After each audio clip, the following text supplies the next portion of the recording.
मराठा क्रांती मोर्चामधनं होणाऱ्या अॅट्रॉसिटी बदलाच्या मागणीवरनं मराठा आणि दलित समाजामध्ये वैचारिक मतभेद निर्माण झाले आहेत। हे मतभेद दूर करण्याच्या हेतूने रिपब्लिकन पक्षाच्या वतीने दलित मराठा ऐक्य परिषदेचं आयोजन करण्यात आलंय।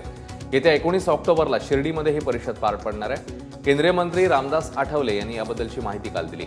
या परिषदेसाठी सर्वपक्षीय दलित आणि मराठा नेत्यांना आमंत्रित केल्याचं आठवले यांनी सांगितलंय। या परिषदेमध्ये मराठा समाजाच्या आरक्षणाचा ठराव देखील मंजूर केला जाणार आहे।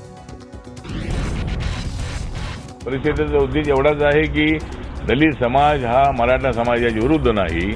छत्रपती शिवाजी महाराजांचा जो विचार आहे तो घेऊनच आणि बाबासाहेबांचा विचार घेऊनच आरपीएन आम्ही सगळे लोक काम करतो आहोत।